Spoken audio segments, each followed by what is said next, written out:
The illustrious Jabba bids you welcome. I'm going to regret this. I'm Pete Mitchell. He's Peyton Jones. And this is the Church Planter Podcast, brought to you by Church Planter Magazine.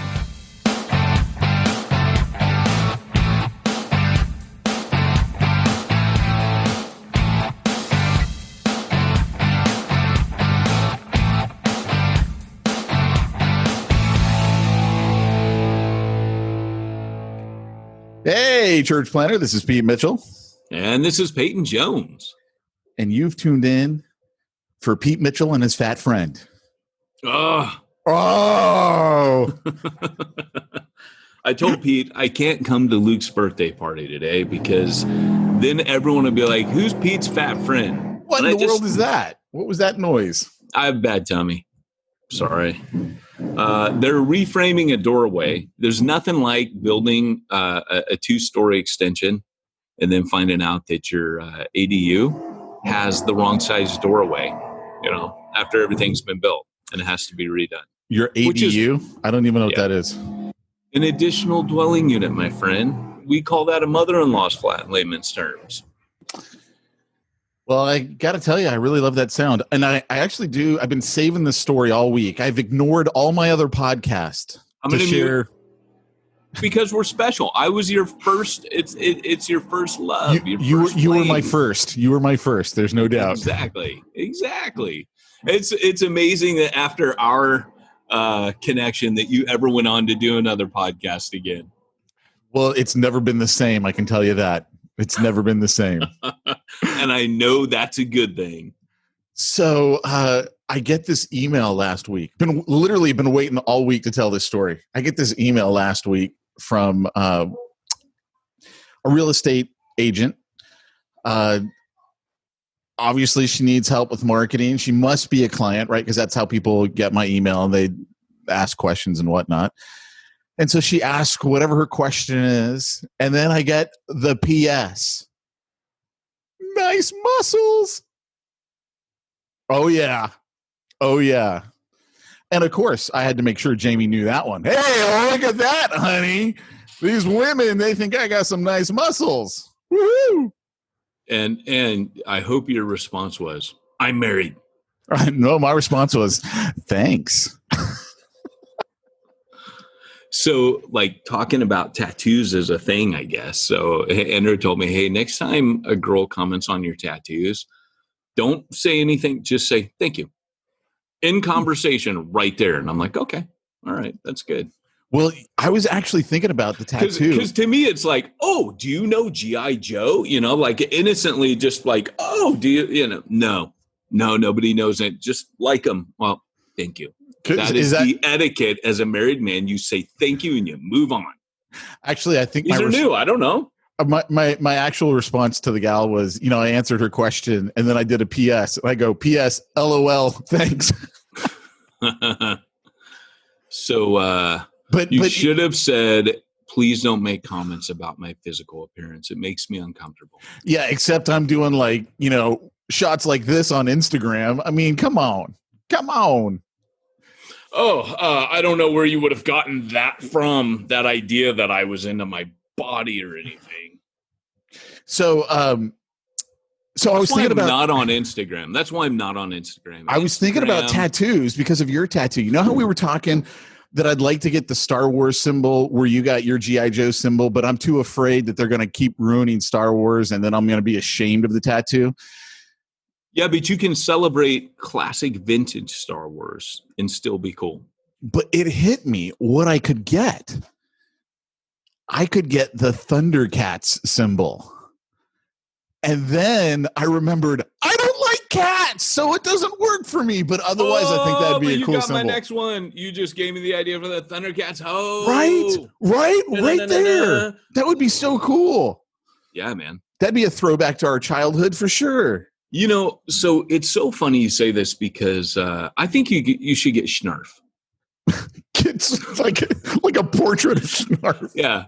Oh, Lionel. Can you imagine if you had like talking tattoos, if they had technology where you could touch them and they go, oh, Snarf, Lionel, that's a bad idea. That'd be great. Jeez, that would be funny. Sorry about really my bad funny. tummy in the background there. Yeah, that's some tummy you got there. Woo! Tuesday taco night still paying out. I'm just saying. And it's Thursday. So, yeah, man. So Thundercats would be rad. But, on Thundercats. But I don't like cats. That's literally the reason I don't like cats. And I'm like, I can't do it. But you like Thundercats. So they're not quite cats, right?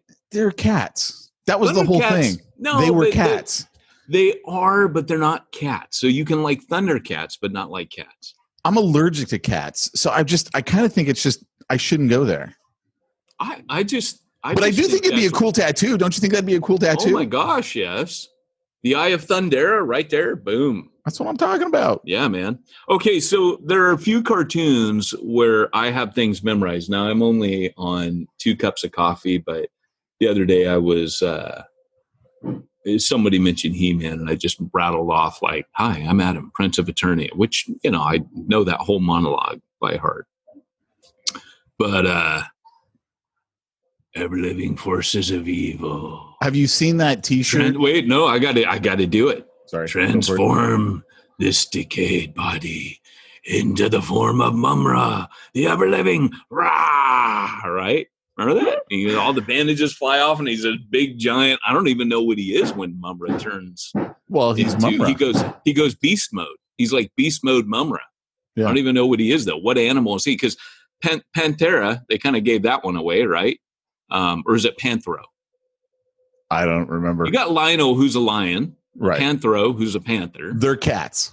The girl one's a cheetah. I don't know what the like eerie twin kids are. I don't know what they are. And then they had weird stuff on that. Like they had the bear bots. Remember that? No, the bear bots? Yeah, they had like if you thought the Ewoks are bad, they had these little like half robot, half teddy bear things jamming around. Those are pretty bad. Interesting. I kind of don't remember that. Yeah, you probably blocked it out. That was good. It was like the Star Wars Christmas special. We don't really talk about it. No. Oh man, maybe that's what I should get. The tiger one. The tiger guy was cool. Remember him? I don't even remember his name, but there was a tiger one, and didn't he? He had the whip, right, with the 3 exploding balls on the end of it. I don't. And think the cheetah girl. Don't go there. The cheetah had the pole. Lionel, of course, had. It wasn't just a sword that was cool. It was the glove that went with the sword. Remember the Talon glove? Oh yeah, dude, that was. Oh yeah. And we didn't know why he had that. It was just they went together, and you're like, he would put that thing on, you'd be like, oh, it was so rad. Maybe that's what the tattoo should be. It should be the glove over the whole I thought hand. about that. I didn't want to say it. You should get the Infinity Gauntlet tattooed on you with like little stones. Yeah. What someone's doing, just go. I have too many problems with just point to the stones. No, you just press it like, okay, I'm reviewing time. That's too stupid. This one is I'm bending reality. Your head's exploding right now. This one, I mean, wouldn't that be great? Right? I have power over you. You don't know, but I have power over you. The problem for me, I got serious problems with the whole movie, the whole Avengers Infinity War movie. Like, why didn't he just double the amount of resources in the universe? I know you said that before, and that's a really good point. Like, why do you got to kill everybody? What is the first place your mind goes is I got to kill half the universe? I think so my understanding of his supervillain mind is that he didn't think the universe was broken. He felt people were. So he wanted to. That's not what he said. He said there wasn't enough resources. He said that many a time. That. Yeah, he did. You're right. Yeah. But maybe the universe couldn't hold more resources. Hey, maybe the universe was maxed out on resources. What do you think of the Lucas cut of The Rise of Skywalker? There's a Lucas cut. The George Lucas cut? There's a George Lucas cut. It's real. It's been verified. He was brought in to help. Oh. And they didn't go with it. They went with, J.J. Abrams thing. And so I'm like, yeah, but dude, this is JJ would have been a part of it because JJ did not have control No, you're right. You're right. You're right. But I'm just saying they decided not to go with his cut, and I'm thinking, yeah, but he's the guy who gave us the Phantom Menace, so I can't just say the Lucas cut would be the way to go. When they on the first one, when they gave JJ free reign to do what he wanted before Rian Johnson came and screwed it all up, JJ was killing it. That first Force Awakens is so good. Yeah, it was a good one. It wasn't great. It wasn't great. The reason why I say it wasn't great is you look at how long did it take Luke Skywalker, the best Jedi to ever live, to learn how to do anything, and then Rey's doing it in a fight against Kylo Ren on like the first time she's picked up a lightsaber. Yeah. I'm like, but think about that with Luke though, right? Like Luke, he trains briefly with Yoda and goes off and fights Vader. And okay, they say you're not ready, and she's clearly not ready at the end of Force Awakens. All she does is fight Kylo. She didn't even train. Right. Like, remember how long it took him when he was hanging in Hoth upside down, and he had to do the mind, to get the and I'm like, she's doing it right away. The freaking kid is like sweeping out the stalls, and he's like, I'm like, dude, that doesn't fit with Star Wars. Well, and that's what I was going to say is Force Awakened, she was Force sensitive all her life, which is how she was flying and doing all this cool, like she was doing cool stuff, which we get from the originals, like that Luke's a really good pilot. Anakin is a really good pilot because they have this Force sensitivity. But with Rey, I was cool with the fact that she was very powerful because all she did was she fought Kylo, and she doesn't win. It's kind of like Rocky, but she doesn't die. And so, but then when Rian Johnson came in, I agree, he wrecked it. Right. And JJ, because Kathleen Kennedy is, I need a strong woman. Everything about Disney became strong women, which Star Wars has always had. I'm all for strong women. Like, I still don't get why everyone got so ticked off about Miss Marvel. Why were they upset about Miss Marvel? Oh, it's so controversial. Oh, they're trying to make it a girl now. They're girlifying. Was it not a girl before? I mean, I never. She's always been a girl. Like, it was just sexism, dude. Like, people were just being ridiculous. And, we've always had girl characters in Star Wars. Like Princess Leia was rad. That was a strong woman. And Rey was a strong woman. But to make her, like you said, and I give you your point, to make her as powerful as the Emperor. And there's no way the original storyline was she was going to be Palpatine's daughter. That's going to come out. They're so secretive, but that was never the storyline. They did say, I've got a guy that I watch on YouTube. He called everything before it happened. She's Palpatine's, called it all. A guy named Mike Zero. And at first I thought he was a hack. I'm like, oh, this guy, he's making all this crap up. Everything he said. And he kept saying, I have a source at Disney. At LucasArts, I have a source, and don't watch this if you don't want to know. But he has repeatedly said this was not the storyline. Of course, we know the post-production hell that it went through. But again, you and I should so do a Star Wars podcast. Not even funny. I don't know. I think the problem with us doing a Star Wars podcast is you truly are a fan. Like, I love the stuff, but you're like, no, that's not canon. Let me tell you what canon is. I read this in a comic 15 years ago. It was on page 3. It was the second paragraph down. And I'm like, oh, okay. Yes, sir. Yes, sir. But, you're equally a fan. It just, I'm a fan. You're a different type of fan. Like, there's different types of fans. That's what's rad is you're the guy that's like, hey, just the movies. Like Dave Thompson, New Breed guy up in Oregon. He will only watch the original 3. He's never seen. He's like, nope. I'm not watching any of the others. I'm good with the first 3. I don't want to see anything else. And so he's never seen the other ones. Now, you could argue he is a true fan, right? He's just a different type of fan. That's hardcore, dude. You don't even want to see. Nope.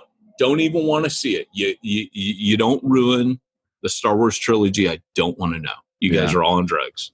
So yeah. Well, anyway, it's Luke's birthday today. He turns 9. Not Luke Skywalker, but Pete's son. Well, I think it's funny that Charlie Marquez was like, I thought you named Luke after Luke in the Bible, and then I found out it's Luke after Luke Skywalker. Oh, I knew the second that came out on the podcast. Did it? And I was like, dude, you're my hero. We freaked out over it. I knew right away. And then you're like, no, Peyton, it's the Bible. Oh, no. I really wanted to name Mackenzie Leia. Like, I wanted Leia so bad. We had that talk. Dude, your whole life has been on this podcast. It really has. Yeah. If people want to know about Pete Mitchell, listen to the Church Planter podcast. What is it, now 7.5 years? Because nobody wants to know about Pete Mitchell. I mean, come on. Hey, come on, guys, right here. I want to hear some nice muscles. You want to see what I got here going on? I always do this to Jamie. I'm like, which way to the weight room? Remember that in Tommy Boy? Oh, that was a good movie. That was a good movie. It was a good movie. So what do you got going on this week? You know, I realize, hey, by the way, I don't look at the comments because I'm not usually in our live feed when this is happening. So I'm seeing all these comments. Star Wars Xmas special still better than Last Jedi. Oh, and that's awesome. So is this I think I got are we 402 right now? Are we? Yeah. What? Okay. So I'm going on there. I'm gonna mute. Hey, by the way, I changed my sound. Hold on. Yesterday, someone goes, "Well, I want to hear your computer."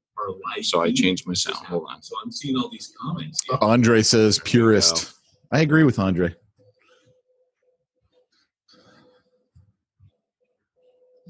Are you still there? Did we lose you? No, I'm here. Can you hear me? Yeah. So I just want to see the comments because I went in and there's all these comments like, yeah, that's right. Amen. And I'm like, I have no idea what people are saying right now. Well, I do put it up on 3 pages. So those comments could be anywhere at this point. Right. I'm just looking at them on the Church Planter Magazine Facebook page. I'm watching it. So that way I can comment if a chatty chat comes up. So, all right, cool. Should we actually get into our topic? We just might. It's not a bad idea. It's not a horrible idea. Wow, it's early for you, Pete. It is, but I kind of feel like I've said everything I wanted to say. All right. Well, let me. We do have a giant water slide coming to the house today for Luke's birthday, so that should entice you to drive up here. It's hot out. Yeah, dude. It's all kinds of hot. This is the I don't move kind of hot. Like I ain't moving in that, you know? Yeah. No, this morning's workout was horrible. Oh, so yeah, because you're working out in the back, huh? Yeah, and it hasn't been that bad until this week, and it's miserable this week. And then, it's Luke's birthday, so I got like halfway through it, and both the kids are running outside. Come on, Dad, we want to open presents. And like, I can't be the dad that's like, no, wait another half hour. That's funny. So it's funny. I don't know if I'll finish it. Maybe I'll finish it later tonight, but if I do, it's gonna be stinking hot. I'm going to read a quote to get us started off. I'm going to read a quote by N.T. Wright. Wait. Yeah, go ahead. I know what you can do. It's time for this week's topic. Let's get down to the nitty-gritty. We need some new ones, man. Great Scott! It's time for this week's topic. Church Planter Podcast. It's not the podcast planners need or deserve. It's the podcast they need. I screwed it up. Whatever. Not bad, man. So, anyways, I'm gonna quote N.T. Wright. Now, it's interesting. My relationship with N.T. Wright. Funny enough, I don't have one, but my editor is his editor as well. So, last time I met him, I'm like, "Oh, what have you been doing?" He's like, "Oh, I just came from a meeting with N.T. Wright," and I'm like, "Oh, what's that? The toast is cold. All right, internet. The toast is cold. All right, babe, I'm on a podcast. That's cool." So, anyways, but first time when I was doing my MA in theology, I did my paper on a guy named Daniel Peyton Fuller, who was John Piper's mentor. And the guy, he was where Piper got his Christian hedonism. Most of Piper's writings are about that. To glorify God and enjoy him forever, that we're meant to enjoy God. We best glorify God by enjoying him. Well, that all came from his professor at Fuller Seminary, son of the founder, Charles Fuller, Daniel Peyton Fuller, actually spelled the wrong way, D.P. Fuller. And D.P. Fuller he had some amazing theology, which obviously if John Piper's entire trajectory, and John Piper would say the guy who influenced me the most was D.P. Fuller, but D.P. Fuller started to go very liberal. And John Piper over the years had to distance himself from D.P. Fuller as that started becoming more and more prevalent. Well, so when I was doing my paper on this, that's when I came across N.T. Wright, who, he was arguing for some of the new perspective of Paul. Now, N.T. Wright's evangelical. New perspective of Paul is I don't know. I mean, I am such a dyed-in-the-wool atonement, the blood of Christ, propitiation. Yeah, I know I'm going super theological right now, but it was hard for me to read anything by N.T. Wright, right? Like it was hard for me to accept anything he wrote because he was given more credence to the new perspective on Paul argument than I think I'm ready to give. Now, there might be elements on new perspective, but to me, you cannot undermine the traditional view of the atonement. You just can't do it. But that said, N.T. Wright made a statement, particularly in regards to this, but I apply this to all things that we read about the New Testament. And here's this quote. I really like it. He says, "For too long, we've read scripture with 19th century eyes and 16th century questions. It's time we get back to reading with first century eyes and 21st century questions." So what he's saying is, we've read scripture 19th from the Victorian period, that was the boom in preaching, Spurgeon, all those guys, and we're asking Reformation questions. He's saying we need to ask the questions of today, the answers from the first century. And that really is kind of my entire ministry, I would say. If I've contributed one thing to the body on a very small level, it's that everything that I'm going to say is probably going to go back to the first century in some way, just because that's our template, that's our model. So, going back, reviving the discussion we've been having over the last few weeks about Paul's church planting, we asked the question last week, how did Paul learn to church plant? He was the first, right? Jerusalem had been planted, then Antioch happened. But for the existence of someone who is a serial church planter, Paul was the first. So the first guy to do it multiple times was Paul. And so when he says, I laid that foundation like a wise and expert builder, Paul's telling us, look, I apprenticed, I learned, and then I became a master. So like today, on my house, I've got the foreman or the general contractor. He's the boss. He's a guy who's been in it for like 40 years. Then we got the young kid who's starting out. And even today, like we were looking, he's moving this doorpost. He's got to make the door wider. And we were looking at it together and I go, you sure you don't want to call your boss about that and talk to him about, this thing and that thing because the inspectors are going to come and yada, yada. And that's just how it is, right? A younger church planter is not going to know. I mean, he might know a lot, and the Holy Spirit might be revealing things to a planter that, but at the same time, there's a lot to be said for the experience of Paul. And that's what Paul's telling the Corinthians. By that time, he's on a second missionary journey. It was not his first rodeo. And that catches us up to where we were last week. And last week, what I did is I said, well, first off, Paul looked to the Old Testament. Paul didn't divorce the Old and New Testament. He saw the New Testament as a fulfillment of the Old. So when Paul is planting, he was a Hebrew. He was a Jew. Even planting amongst the Gentiles, he extrapolates all these principles from the Old Testament. We used the argument last week that Paul says, hey, when it comes to paying ministers and looking after them, don't muzzle the ox while he treads the grain. He quotes from Deuteronomy. Because to Paul, Deuteronomy is kind of saying, Paul says, is it just oxen that Paul's concerned about or God's concerned about? No, he's concerned about us too. So hold on one sec. Are you hoping that they don't bang as much or something? Sorry, my daughter brought me toast. So... is it cold? I'm laughing because I see Austin Mathis as, did Paul not church zero? That's funny. Is that Ready Church Zeros and Ready Player One? Because I'll take it as that. But Paul didn't have much of the New Testament. That is correct. So we had to use the, I guess you were saying, did Paul not read Church Zero? I got you.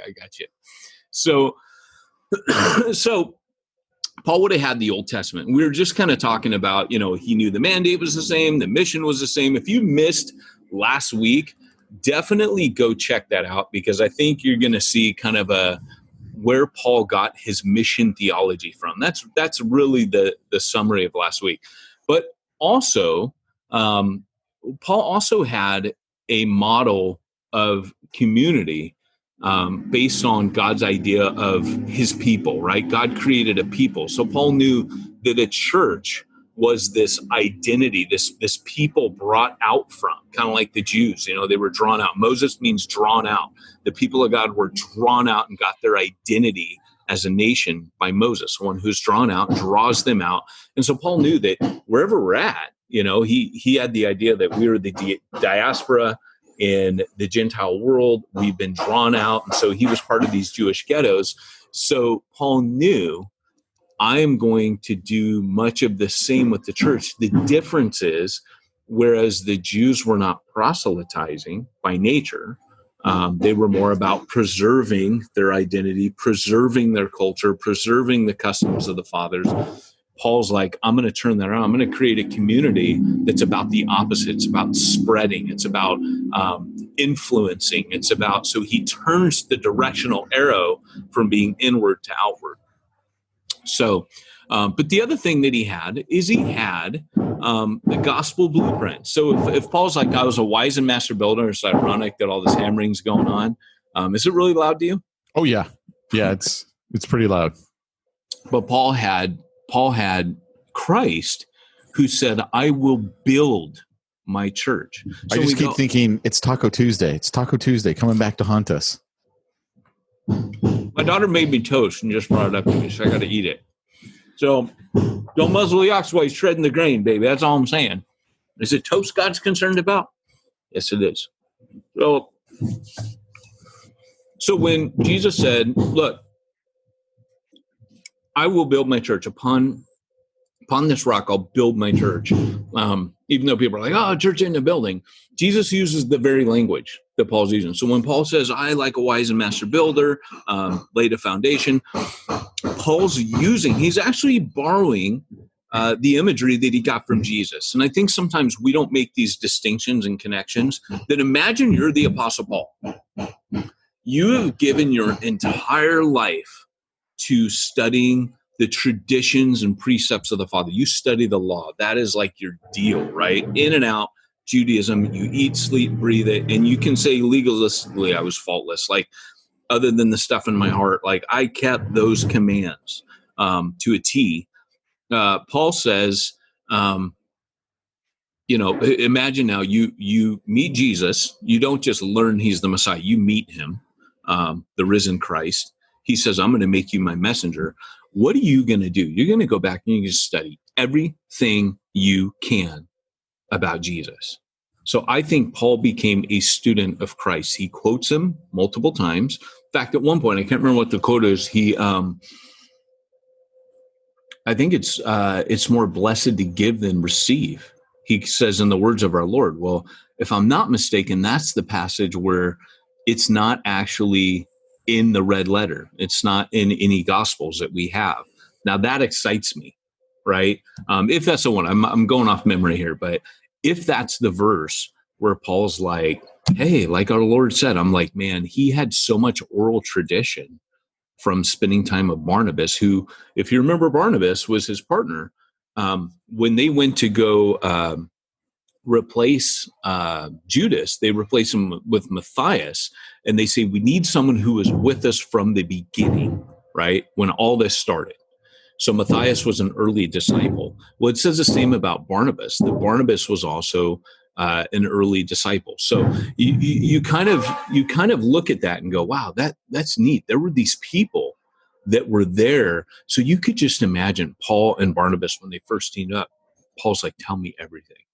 because the apostles didn't really give Paul much attention. He goes, I met them. They didn't add anything to me. That's what he literally says in Galatians. When I met them, they didn't add anything to me. I had met with Jesus. I was studying the scripture.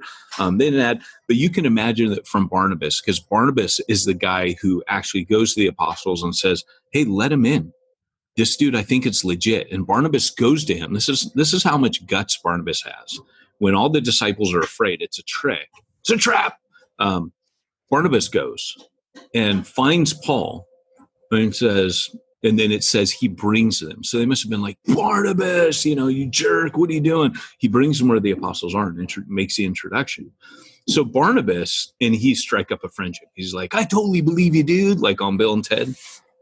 But anyways, so Jesus, I believe, and if you're a good evangelical, you believe this, we're meant to hang on every word that Jesus spoke. Like literally, Jesus says, every heaven and earth will, not one word that I speak will pass away. Not one jot, one tittle will pass away. Heaven and earth will pass away, but my words will never pass away. So his words were meant to be hung upon, and Paul did, of course. That was his MO as a Pharisee. He held on the word of every jot and tittle of every word of the law of the Old Testament, because Jesus also said not a single jot or tittle of the Old Testament would pass away. Then he equates that with his own words.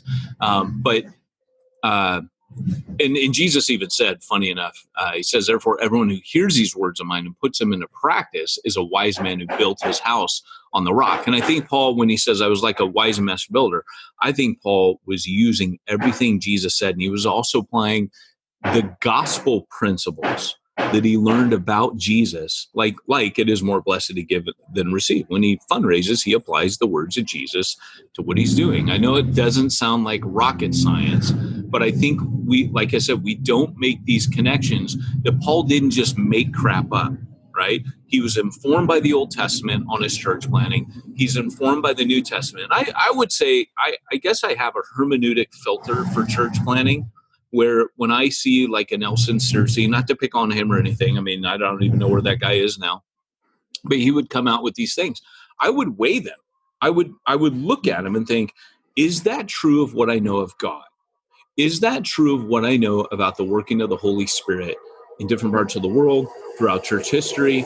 Or is some of this marketing manipulation? Is it this? Is it that? And I'm not going to tell you where I landed, on any of that, but it doesn't matter who it is. And I hope you guys do that for me. Restate that thing over again, because I really think that's a key way to evaluate a lot of the, to use a Keith Green line, the Jesus junk. Yeah, no, I was just saying that I have a hermeneutic filter for all church planning stuff I hear, which is, does it violate what these kingdom principles that I already know about God? Does it? And I mentioned that in Church Zero, funny enough. I mentioned that there are kingdom principles that we're not operating. I have a whole section about that, all these kingdom principles. I talk about, the traffic cop pulling you over and going, you violated this and you violated that and you violated that.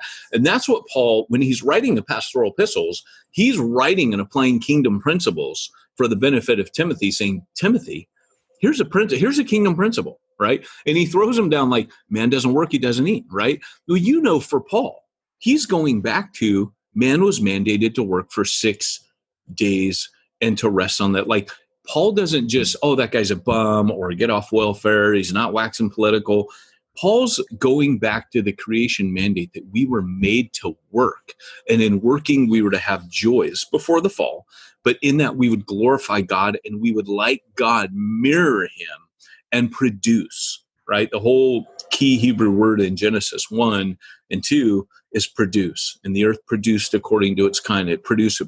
So man is given a work mandate to produce. So I guess what I'm saying, I'm not repeating what I said very effectively, but I'm maybe embellishing it to say Paul had kingdom principles. Everything came back to his kingdom principles. And if you start reading Paul very carefully, you start seeing it. It just comes to reading the Gospels and Paul. You start seeing, oh my gosh, he's talking about that there. Or he's making a connection that I didn't see before. So Paul applies kingdom principles to his epistles. He's not just, I, Paul, just think that. And there are times where Paul goes, I, Paul, not the Lord say. Right. Hey, if you, and he makes it, and he gives you his argument. He goes, like, if you want to stay single, you'll just be able to do the stuff I do, right?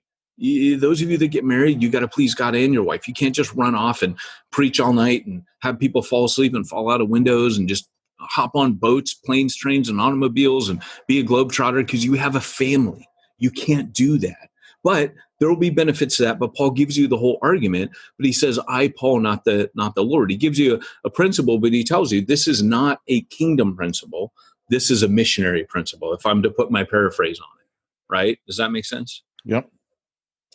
But even in saying that, where he goes, hey, you have to please your wife and the Lord, even that's a kingdom principle, right? That you are now one with someone else. You're not free. So I always tell church planners who maybe read about Wesley and these others, like, Wesley had a terrible marriage. He just did. He's my hero. But I can't go be John Wesley because I'm married. And John Wesley pretty much left his wife at home. They did not have a good marriage. When she died, he said some not very nice things. You're busted up and broken about your wife. I mean, he said some not nice things when she died. They hardly ever saw each other. And there was a famous example of her in the early days pulling him out of the pulpit because he had long hair, pulling him out by his hair, trying to drag him out of the pulpit while he's preaching. And so I don't think that's God's model for us. And I think, you go back and you look at Paul, and Paul's like, hey, look, you gotta be at home with your wife. I coached some planners the other night with Kirk Overstreet. He was doing something with Gateway Seminary. And he said, hey, you come and chat with these guys. And I asked, what would your day look like if Paul came and shadowed you as a church planner? How would it be different? And how would, and at first I said, if he shadowed you the first day, what do you think he would debrief with you on at the end of it? What do you think he'd say? Do you think you'd be like, hey, Paul, it's time to clock off? And he'd be like, I didn't think you started. And then the second day when Paul goes, okay, now you're going to shadow me. I asked him, how would that day be different than the first? First off, what would Paul say at the beginning? And then the second is, how would your day be different? What do you think Paul would have you do in your context? Now, that's a tough question to ask, right?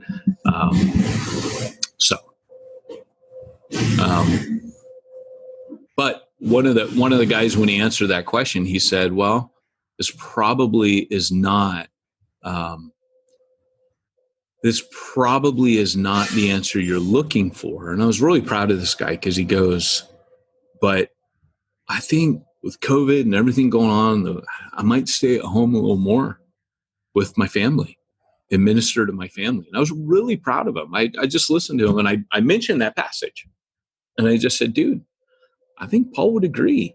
Paul didn't expect everybody to be like him. He said, you can't be like me. I wish that you were all like me, but you can't be because you're married. We don't hear that enough. That God's not going, hey, you disappointment. Why are you not doing what Paul did all day, every day? You're like, I'm married. I've got kids. That's it. I'm getting rid of the wife and kids. Hey, you keep working out, man. You'd be like, too sexy for my marriage. Too sexy for my church. That song came on this morning when I was working out. I was like, yeah, I like it. This is good. Did you go, Jamie, come here? Dun, dun, dun, dun, dun, dun, dun. Because that would have been rad. Oh, dude, I'm constantly, those pictures like I send you where I'm like flexing and stuff? Dude, I'm always like, hey, hon, look at this. Huh, look. So funny. So rad. All right. So, woo. Okay. So, keep in mind, and I'm looking at the clock here, keep in mind, that when we never have this much time. Normally we do 40 minutes of smack talk and then 20 minutes of church planning. So I feel so spoiled right now, Pete. Well, I figured after last week's episode where it was basically like, why is Pete even on the podcast? Because it's sermon time with Peyton. I just figured I'd help you and just let you get into it earlier this time. They were pretty bad last week. That was like, one of our worst ones. We're back in seminary. All right, it's lecture time. I did, keep in mind I just wrote a textbook. So I'm well, it's like we hadn't done a podcast in 3 weeks, so you had all this pent-up angst that you just had to get I did. I'd find myself in the redwoods forest going, really wish I had my Pete so I could talk about church planning, but I had withdrawals. Everyone needs a friend like me. Staring deep into the campfire at night with s'mores dripping down my beard, thinking, need to talk to Pete. I'm like the genie. Everyone needs a friend like me. Yeah, baby. Okay, I'll never watch that movie the same. That's one it. of these days. You should paint yourself blue when we come on here. Well, never mind. I'm not even going to go there. So Paul, he uses ample examples from Jesus, right? Showing that Jesus was the master builder. So he says, like a wise and master builder. Christ is the one who builds his church. And what Paul's saying, he's not saying I'm the wise and master builder. He knows that the builder and architect is God. He says that later. God is the architect. And but he quotes from the sending of the 12. He says, in the same way, in 1 Corinthians 9, later on in the book, he quotes Jesus again. He says, the Lord has commanded that those who preach the gospel should receive their living from the gospel. Now, we never hear that quoted, right? Like you and I, we train guys Bible because that's the hard reality. Right. Now, Paul's saying that as a guy who's not making his living from the gospel at the time that he's writing. And he says, I worked with my hands so I would not be a burden to the church. Well, of course, he builds that tent-making empire that you and I have talked so much about and train guys, but I should say you trained them. But it's amazing to me that Paul just, not amazing, but I just geek out on it so much that Paul quotes Jesus saying that, and Paul Jesus said the worker is worthy of his wage. Like Jesus said it first, then Paul amplifies it in 1 Timothy. But here we see another thing about it. And he's referring, of course, to Luke chapter 10, verse 7, where Jesus says, stay there eating and drinking whatever they give you, for the worker deserves his wages. Do not move around from house to house. So between, Paul would have had his eyewitness accounts that he would have gotten from people. Man, you got construction work going on. You got the train. Your house is... And I have no soundproofing, and I am literally like 20 feet from the track right here. Like, it was so bad the other day when I was doing that Gateway lecture. I was sitting there, like, I'm talking in my study, and the freight train goes by because it was at night, and it was 2 minutes long. And I wished I had said, oh, where was I? I lost my train of thought. That would have been a great dad joke, but I missed that opportunity. So anyways, so Paul, he has 11 to 12 years for his, before he really gets started. So you can imagine, like, Paul's in Tarsus. That was the richest city in the Galatian region. So people forget that when Paul's going to, when Paul and Barnabas go on their first mission, they go home. Paul's from Cyprus, so they go there.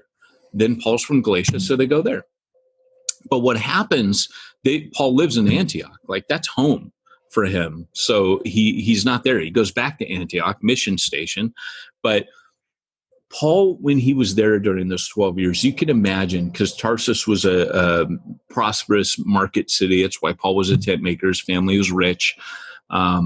He could have, during that time, met so many people that were eyewitnesses to Jesus. And of course, he's preaching the gospel, and he's getting the snot beat out of him left and right. We know that scholars tell us that his 40 lashes minus one would have only happened. Like that didn't happen in Jerusalem. That happened early on in his ministry by the time he's writing, and what happened during those 11, 12 years. So Paul wasn't quietly just mending, tents together. Paul was preaching during that time. He just hadn't had the door open to the Gentiles yet for 11 to 12 years, but he was preaching to his own people. So during that time, Paul absorbed all that he could. And you can imagine too, remember that we're told in Acts 8:3, going from house to house, he dragged off both men and women and put them to prison. Imagine he's I don't think we ever think about this, that the Apostle Paul is interviewing these people. He's questioning them. He's locking them up. He's lecturing them. He's yelling at them. He's screaming at them. How could you betray the faith handed down from the Father? You can imagine he's going off on them. He's getting ready to kill them. And you can imagine they're testifying beautifully to him, like Stephen. When Stephen dies, it says Paul was standing there giving assent. Paul was the authority. But Paul, after that, goes into a tailspin. That's where it says, from then on, Paul breathed out vehement threats against the church, throwing them at, this is it, Acts 8:3. Immediately, that passage is after his death. So you know that Paul is hearing people witness. Like there's a boldness in the church. It says that the church was emboldened by Stephen. So they're bold. They're given this incredible spirit-filled testimony. Miracles are still happening. And so when Jesus appears in the next chapter, he says, Paul, it's hard for you to kick against the goads. Paul is tormented, right? He is hearing something. He's hearing the truth. It's making him mad because he can't reconcile, but he can't escape this beautiful witness that's coming from these followers of Jesus that were eyewitnesses. I would imagine that the more he asked about Jesus, like the more it was getting to him. But then Barnabas, like we mentioned before, and then lastly, it would have been the gospel fragments. So Paul would have had gospel fragments that, he would have gotten. So, those are being circulated around. There's a bunch of hypotheses about the gospel fragments. Any questions at this point? What's a gospel fragment? Well, so there were, we have the synoptic gospels. Scholars reckon that probably Mark was written first, but there seems to be other writings, other gospel fragments, like writings that were circulating that informed the gospel writer. So like Mark was he wasn't one of the 12. Obviously, Luke wrote his gospel much later. John totally deviates course, but between Mark and Luke, who were not up close, Mark's up close, it seems a little bit later. It's the first time he's mentioned, but maybe he was there from the beginning. We don't know. But Mark and Luke they're not there in many of those intimate conversations that happen. So they're getting their information secondhand. Obviously, they had access to the 12, but the gospel fragment hypothesis is that there were other writings that were used as source material for the gospels as we know them, right? It used to be that people thought, oh, you're totally liberal if you believe that. Evangelical scholars say, hey, maybe. Who cares? Who knows, right? Like, it doesn't matter. There are tons of writings that, like, for example, 1st, 2nd Chronicles, are these things not written in the annals of the kings of Judah? 1st, 2nd Chronicles tells you that those books were written drawing from other sources, but the Holy Spirit inspired them in what they were actually writing. So 1st, 2nd Chronicles accomplishes something different than 1st, 2nd Kings, and it's as the Spirit led them and breathed into them or through them. So same with the Gospels. But Paul would have had some of these gospel fragments, undoubtedly, right? So that would have informed as well. Well, what did Paul learn in our next few minutes from Jesus? Well, one of them is he learned his missionary stance from Jesus. Jesus was a sent one. He said, I have been sent here by the Father. Everything that Jesus said was that he was a missionary. Plus, he told Paul that he would be sent. When Jesus came, he reads from the scroll of Isaiah. He has sent me to proclaim release to the captives and recovery of sight to the blind, to let the oppressed go free, to proclaim the year of the Lord's favor. If you look at Jesus' appearing to Paul, what he tells him he's going to do, he tells him that's what you're going to do to the Gentiles. He literally takes almost word for word what he read from Isaiah's scroll and applies it to Paul. So Paul's like, okay, So Paul began to look at Jesus as the model as a missionary. That's where Paul learned, because it's not that there was no such thing as Jewish proselytizers, but it was kind of like a weird anomaly. Like it wasn't really the thing. And so Jesus models apostleship, or a sent one, for Paul. So when Paul, sees his own ministry, he sees it as a continuation and an echo of Jesus's ministry, to be a sent one. Does that kind of make sense? Yeah. Paul, even as a missionary, his whole theology and philosophy of suffering as a church planner, a missionary, is when he said, Jesus said the Son of Man must suffer many things. Of course, speaking about the cross. But Paul later uses Isaiah, speaking of Jesus' sufferings, and he says, that's me. We die daily. We are given like lambs, as sheep to the slaughter. I fill up, and my body was lacking in the sufferings of Christ. Paul equates it. You're going to be on mission. You're going to suffer. And he learned that from Jesus, right? Even Jesus said, hey, they persecuted me, they'll persecute you. You're not one lick on what I am. Jesus isn't a punk about it. He doesn't say that, but that's what he's implying. He goes, if they mistreated the master, of course they're going to mistreat his servants. So we miss maybe Paul's connection that, hey, I'm taking that very much to heart. I cannot be a missionary of Christ and not get just absolutely wrecked at times if I'm going to be on mission. And that's something that I think is hard in American Christianity for people, especially when being a pastor is such a cushy job, that being a church planner is such a hard job. And you only have to read Paul's letters to go, oh, okay. So Paul's like, we're the offscouring of all things. I've been beaten. I've been shipwrecked. I've been this. And he goes, we're you're kings, and we're paupers. He's kind of mocking the Corinthians. They are very much living the lap of luxury, and they're not suffering. But they're criticizing Paul because he's suffering.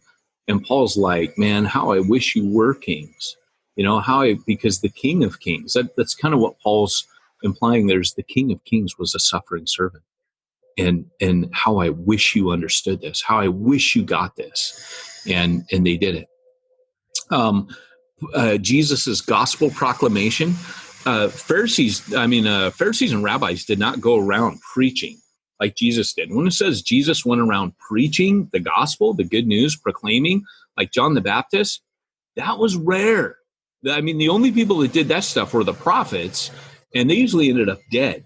So just that nature of what he was doing, Paul sees himself as, again, proclaiming Jesus, very much doing that. He also learned to target his mission. So when Jesus focuses his ministry during his earthly ministry, many people don't realize that Jesus focused on Galilee. That was his mission field. He didn't go to all of Israel and focus on the same. He spent the bulk of his ministry focused on a region that had about 200,000 people in it. So Matthew reports he went through all the cities and villages in Galilee. He didn't go to all the cities and villages in Israel. He focused on his itinerant ministry on the gospel. And there's a lot of proof texting for that, quite a bit actually, that shows his ministry was there. And then he takes them, and he didn't go. He told them not to go. When they went on mission, he goes, don't go to the Gentiles, and don't go to any towns of the Samaritans. And then he starts denouncing. Remember when he gives his woe to you, Bethsaida, woe to you, Chorazin, for if the miracles are. It's because Jesus did a circuit through through Galilee. And then he has his apostles, his disciples, he sends them out twice. And then he gives the woes in Jerusalem that, look, I saturated you with the gospel. And had those miracles been done, the preaching, all of that, meanwhile, prostitutes, tax collectors, they're all responding. But anyways, there's a lot more to talk about this. His base of operations. Jesus had his base of operations in Capernaum.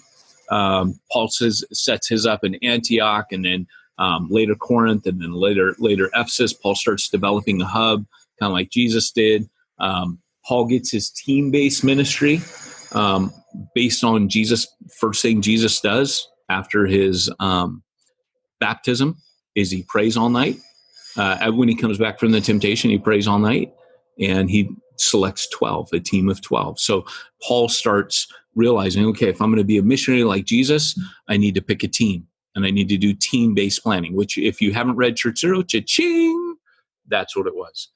Jesus forms a network. Paul forms 6 networks during, the Macedonian network, the Ephesus network, the network, the Antioch network. There's the Cypriot network. He forms a bunch of networks. Finding the man of peace. You see, Jesus tells his 12 to do that. Paul does that. His discipleship model, very much like a rabbi. Paul becomes that to his people. Of course, that was second nature to Paul. And then taking people with you on mission to do field training with them based on Matthew 10. Paul literally, and again, we don't give enough credence to this, Paul literally takes Matthew 10 and puts it into practice on his mission. And, that's something when my textbook comes out. Pete, you and I were sitting with, we were in a talk by Rick Warren, if you remember, all those years ago. And as we were sitting in that talk, Rick Warren goes, is there any mission organization out there that actually puts Matthew 10 into practice? And he goes, we can't find any. And it was just something that always stuck with me that he said that I thought was brilliant. And I had never thought about that. And so when I'm building all the training for New Breed, the network I run, that's all hardwired into the training. So in the textbook, you'll see Matthew 10 very prevalent. But Paul, you can trace, and that's one of the things I do. I do my homework. I trace that Paul followed Matthew 10. If there's anything in my book that I'm really proud of, it's that is outlined in the book very carefully, and I that's one contribution I really like to make to the world of church planning. Again, is to follow this thread through the Old Testament, to the Gospels, and into the Gentile age. So, but there's more, but we're out of time. So I think that's all I can say about that. While you're doing all this Paulian work, how do you deal with all your IRS compliancy, payroll, workers' comp, website development? How do you do all of that? Well, taking a page from what we've been talking about today, Pete, I usually have one of my interns go down with a fishing line into the river, and I tell them, go ahead and fish and see if a tax return comes back and maybe some gold to pay our taxes. And that's how it works. That's how. And if it doesn't, Jesus and Peter, if it doesn't, we run. Well, if it doesn't, going back to when I told Andrea in the Bahamas, run when the security guard was coming, and I ran and she didn't. That's a whole nother story for a whole nother day. But we were talking about that with Chris Langham the other night. That was embarrassing when I came back and the security guard, who was easily topping 300 pounds, just laughed, shook his head. But it was a little embarrassing to come back to him after I tried to run from him. My wife froze in place. But anyways, my wife got falsely accused of breaking something in a curio shop. So anyways, when that doesn't work, Pete, I call Simplified Church. And they're at simplifiedchurch.com. Simplifiedchurch.com, Pete. They'll simplify your church, and they'll take care of all your accounting needs, your tax compliancy issues, you name it. They even have robots. Isn't there a guy, what's his name? Josh Henry at simplifiedchurch.com? Yeah, he outworks machines. He is a machine. He's a Terminator. Isn't it Josh Henry? Wasn't that the old, was it Josh Henry? No, John Henry. John Henry. Oh, yeah, no. Yeah. Not Josh. Yeah, I was going there, but it fell flat. But tell Josh Henry that Peyton and Pete sent you. And guys, thanks for joining us today. I'm sorry not sorry it waxed more biblical, theological. Hopefully you're enjoying this and you're seeing, because if nothing else, man, I want some of you guys just to think about church planning perhaps a little differently than you normally do. Again, and that you develop a hermeneutical filter. I don't think, and this is kind of where this comes from. I don't think God left us as derelict as we sometimes believe. I don't believe that God left us without the guidance in church planning. We act like it's rocket science to church plant. If you know your scriptures, you know your Bible, and I know, gosh, I sound like such a fundamentalist, but when you know it, you have the foundation to interpret a lot of the info that comes at you. If you know church history, even better, right? If you know some theology, good stuff, right? Like you know how to process some of the stuff to know, okay, there's danger there. If I take that and that becomes my operating principle, I'm going to eventually get into trouble. When Paul says I built like a wise and master builder, that then equally therefore means that there is a foolish and unwise builder or a way to build. And if that's the case, and Jesus said, he who takes my words and puts them into practice like a wise man who builds his house on a rock, I want to be that kind of planner. I don't want to be the guy that builds it on sand, which is every passing fad of, leadership this or leadership that. Those principles might be great and they might be biblical, but I have to know that, right, before I start building my entire church upon them. So anyways, guys, thanks so much for joining us today. I've certainly had fun. And as Pete and I always say, if we've just amused ourselves today, then we've done a good thing. I didn't tell you earlier, but I really like your shirt. You like this? Yeah. I don't wear this one too. This is one of my workout shirts, actually. So, which way to the weight room? Which way to the weight room? I can't be you. Ooh, I can't. Look at my muscles, no good. But see, you got the cool tattoo, and that's all that really counts. I do. It makes my muscles look bigger. Is that why you get tattoos? Makes your muscles look bigger? I don't know, but I want the little. Remember on Popeye, whenever they show tattoos and a guy would flex and like the battleship would fire.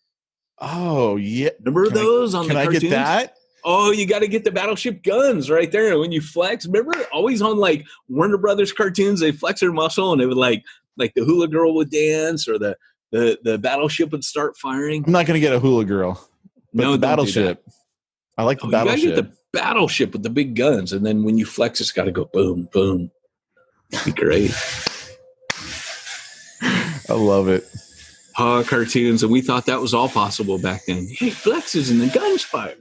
So, hey, all right, guys. Well, thanks for joining. On that note, Peyton Jones and Pete Mitchell reminding you, if you want to reach ones nobody's reaching, you need to go where nobody's going and do what nobody's doing.